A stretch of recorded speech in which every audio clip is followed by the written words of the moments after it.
अरुण कमल संस्था तद्रजः पुंजवर्णाम करजुगल धृतेष्ठाभित जुगमांबुजा च। दीपावली के दिन 3 मुहूर्त मिल रहे हैं। एक जो मुहूर्त है वह दिन में कुंभ लग्न मिल रहा है। श्री सूक्त का अष्टलक्ष्मी का मंत्रों का पाठ कराएं, विधिवत माँ लक्ष्मी का अभिषेक कराएं। नमस्कार, आप सभी का लाइव सिटीज़ में बहुत बहुत स्वागत है और मैं हूं आपके साथ रिया। आज हम दीपावली पर बात करेंगे कि दीपावली क्यों मनाई जाती है, किस तरीके से विशेष महत्व होता है और क्या हम इस दिन पूजा कर सकते हैं माता लक्ष्मी की, किस तरीके से विधि क्या रखें। तमाम जानकारी देने के लिए हमारे साथ मौजूद है बिहार के जानी मानी ज्योतिषाचार्य हैं डॉक्टर श्रीपति त्रिपाठी जी। तो आचार्य जी बहुत बहुत स्वागत है जी। सभी दर्शकों को दीपावली की ढेर सारी शुभकामनाएं। अरुण कमल संस्था तद्रजः पुंजवर्णाम करजुगल धृतेष्ठाभित जुगमांबुजा च। मणिमय मुकुलाढ्या लंकृता कल्पजालै सभवतु भुवन माता संततम श्री श्रियै नः। ओम क्लीं यासा पद्मासनस्था विपुलकटितटी पद्मपत्रायताक्षी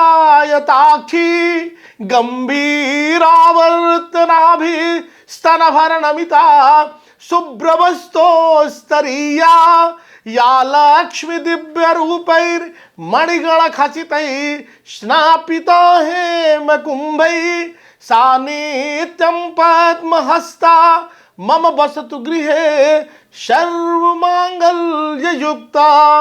सभी दर्शकों को पुनः दीपावली की ढेर सारी शुभकामनाएं।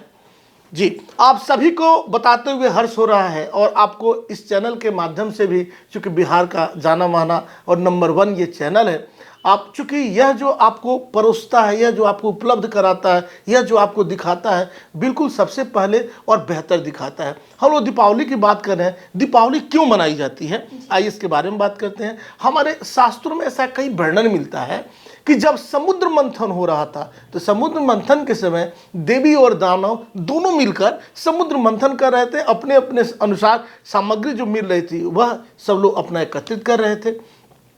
उस समय अमृत की भी प्राप्ति हुई, लेकिन आपको बता दें उस समय 14 रत्नों की प्राप्ति हुई। उसमें से उसी समय माँ, उसमें से एक जो रत्न हमारे थे वो माँ लक्ष्मी की प्राप्ति, जो उनका प्रादुर्भाव जो हुआ, उनका जो प्रकाट हुआ, वह जो आई वह उसी समुद्र मंथन के दिन से आई और उसके बाद से ही माता लक्ष्मी की पूजा होती है। आपको बता दें हमारे शास्त्रों में दूसरा भी वर्णन मिलता है कि जब पांडव 13 वर्षों के वनवास काट के जब आए, जब उन्होंने द्रौपदी को एक जुए में हार दिया था, अब खो दिया था, और वो लोग 13 वर्ष के वनवास में चले गए थे, तो वनवास काट के जब ये लोग अपना हस्तिनापुर पहुँचे तो उस आने के उपलक्ष्य में हमारे यहाँ हमारे शास्त्रों में वर्णन मिलता है कि दीपावली मनाई जाती है। खासकर आज जहाँ चारों तरफ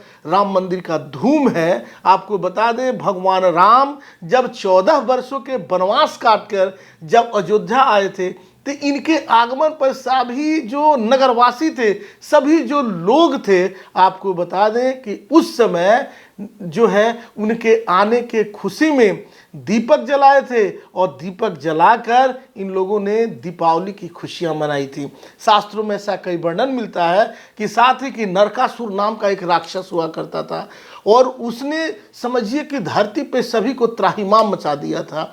तो नरकासुर का इस वध होने के खुशी में 2 दिन जो छोटी दीपावली हो, नरक चतुर्दशी हो, दीपावली हो, उसी के कारण यह 2 दिन जो दीपावली मनाई जाती है। तो दीपावली के हमारे यहाँ यह जो पर्व है यह खुशियों का पर्व है। दीपावली मतलब आप खुशियों का पर्व मनाते हैं।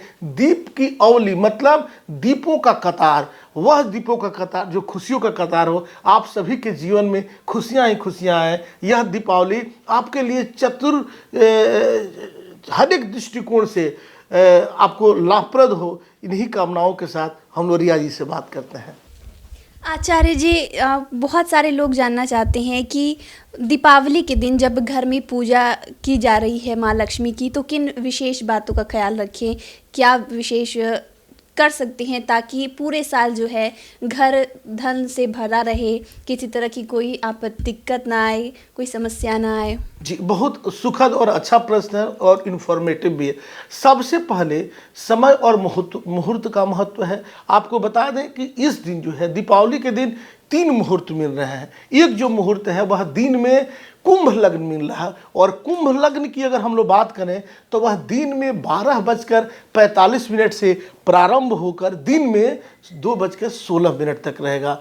तो जिन लोगों को घर पे भी पूजा करनी है, ऑफिस में भी पूजा करनी है, तो आप ऑफिस में दिन में इसमें पूजा कर ले, लेकिन मुहूर्त जो है यही 3 मिल रहा है। एक ये हुआ, और दूसरा जो है सबसे सर्वोत्तम जो आपको घर में करना चाहिए, शाम में करना चाहिए, लक्ष्मी को प्रसन्न करने के लिए करना चाहिए, वह मिल रहा है सर्वोत्तम मुहूर्त शाम में आपको 5:23 से शुरू हो रहा है, और यह जो है आपको सायंकालीन 7:19 तक है।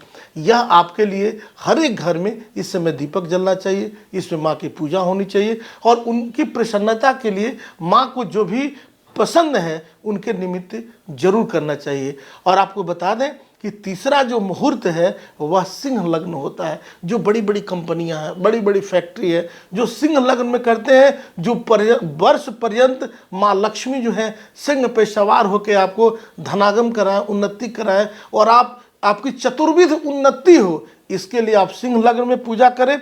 यह मुहूर्त आपको इस वर्ष जो मिल रहा है इस दीपावली में 11:51 से शुरू हो रहा है और 2:04 तक हो रहा है। इस मुहूर्त में आप पूजा करें, लेकिन पूजा करने के पहले ध्यान रखें आपने घर में माता का मूर्ति लाया है क्या, माता की स्थापना की है क्या। तो माता का विसर्जन करना जीवन में दुख, कष्ट और परेशानी का कारण है।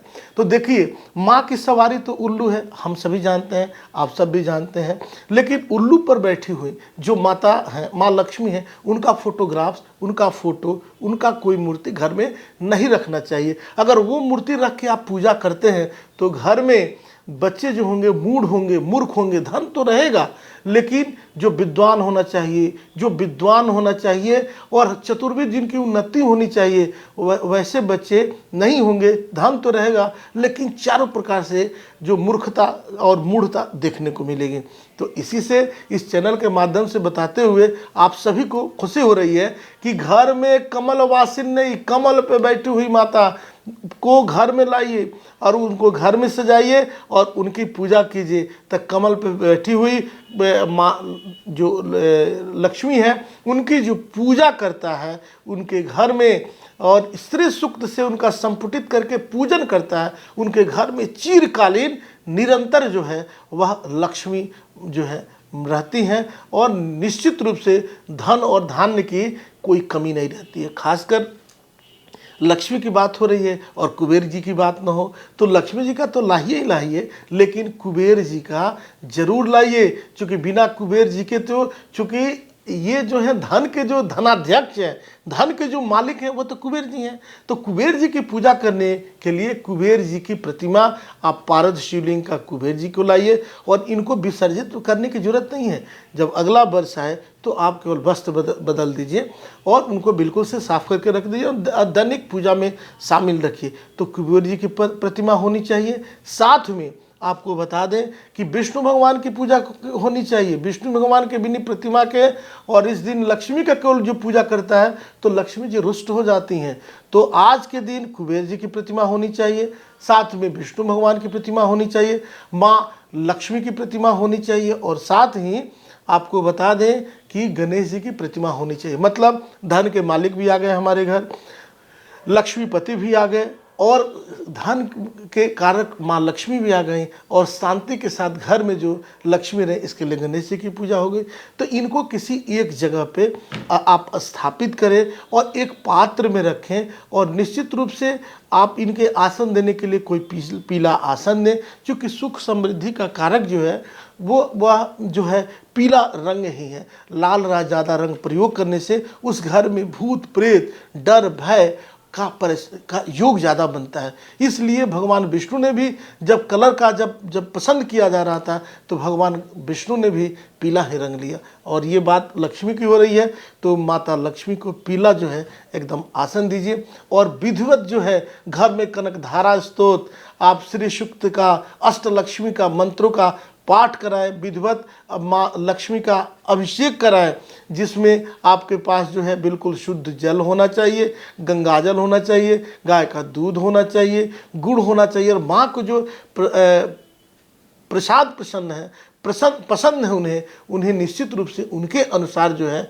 आज स्वर्णाभूषण चढ़ाएं। और जो है बेदाना बोलते हैं, माँ को बेदाना बहुत पसंद है, और वह फल चढ़ाएं जो प्रोडक्टिव हो, जिसमें बहुत ज़्यादा दाना हो, वह फल चढ़ाएं, छेना चढ़ाएं। इससे माँ बहुत प्रसन्न होंगी। और आपकी मन की जो कायिक है, आपके जो भी मन में, आपके काया में जो आपने सोच रखा है मुझे ये चाहिए, तो माँ है, माँ से बच्चे को कहना पड़ेगा, माँ सुनेंगी और आपकी मनोकामना पूर्ण करेंगी। आचार्य जी, आपने तमाम जानकारी हमारे साथ साझा की। आपने बताया कि माँ की कौन सी मूर्ति ना लेकर आएं, पूजा कैसे करें, वस्त्र में भी आपने बताया कि किस रंग का। अनजाने में लोग कहीं ऐसी गलतियाँ कर देते हैं जो नहीं करना चाहिए, धन की वृद्धि रुक जाती है, तरक्की रुक जाती है, तो कौन से लोगों को गलती करने से बचना चाहिए? देखिए, इस दिन तो काला वस्त्र बिल्कुल नहीं पहनना चाहिए। और कोई भी पूजा और पाठ है दो प्रकार से है, एक सकाम और निष्काम। सकाम वो है जैसे आप नौकरी आप लोग करते हैं और 1 तारीख को सैलरी मिलती है, उसी प्रकार सकाम मतलब संकल्पित पूजा पाठ करने से आपको तुरंत लाभ मिलता है। पाप हो या पुण्य हो तो निश्चित रूप से आप संकल्पित पूजा करें और उसके लाभ के भागी बने। और संकल्पित नहीं करने पे जो लाभ मिलना चाहिए वो जो है सकाम और निष्काम बोलते हैं, 2 शब्द। तो निष्काम पूजा करेंगे तो वो भी लाभ देगा, लेकिन युग युगांतर तक देगा। माता की प्रतिमा जो है टूटी नहीं होनी चाहिए, उनका जो है छत विक्षत नहीं होना चाहिए, फोटो फटा हुआ नहीं होना चाहिए, कपड़ा पुराना नहीं होना चाहिए। और चूँकि लिखा है कि हम लोग बार बार बात करते हैं और बताते हैं कि श्री सूक्त जो है वो माँ का ही सूक्त है। इसमें लिखा है कि यह शुचि प्रेतो भूत्वा जूहिया दाजमन्महम सूक्तम पंचदशर्चम च श्री काम सततम जपित। श्री काम मतलब माँ लक्ष्मी की कामना करना चाहते हैं तो यह सूची मतलब जो सुचिता के साथ, जो शुद्धता के साथ माता रानी की पूजा करता है, माँ लक्ष्मी की पूजा करता है तो निश्चित रूप से लाभ मिलता है। तो धन्यवाद आचार्य जी, जो आपने जानकारी दी इसके लिए बहुत बहुत धन्यवाद। पुनः सभी दर्शकों को दीपावली की ढेर सारी शुभकामनाएं। दीपावली की खुशियां आपके जीवन में खूब फैले, खूब चहुओर आपकी उन्नति हो और जगमग जीवन हो। इन्हीं कामनाओं के साथ आपका पंडित यह डॉक्टर श्रीपति त्रिपाठी आपको ढेर सारी शुभकामनाएं देता है दीपावली के शुभ अवसर पर। जय माता दी। तो आपने आचार्य जी को सुना, जिन्होंने पूरी जानकारी हमारे साथ दीपावली के बारे में साझा की है। इस विषय में आप क्या सोचते हैं, हमें कमेंट कर जरूर बताएं। चैनल को सब्सक्राइब कर ले, फेसबुक पेज को लाइक कर ले। वीडियो देखने के लिए आपका शुक्रिया।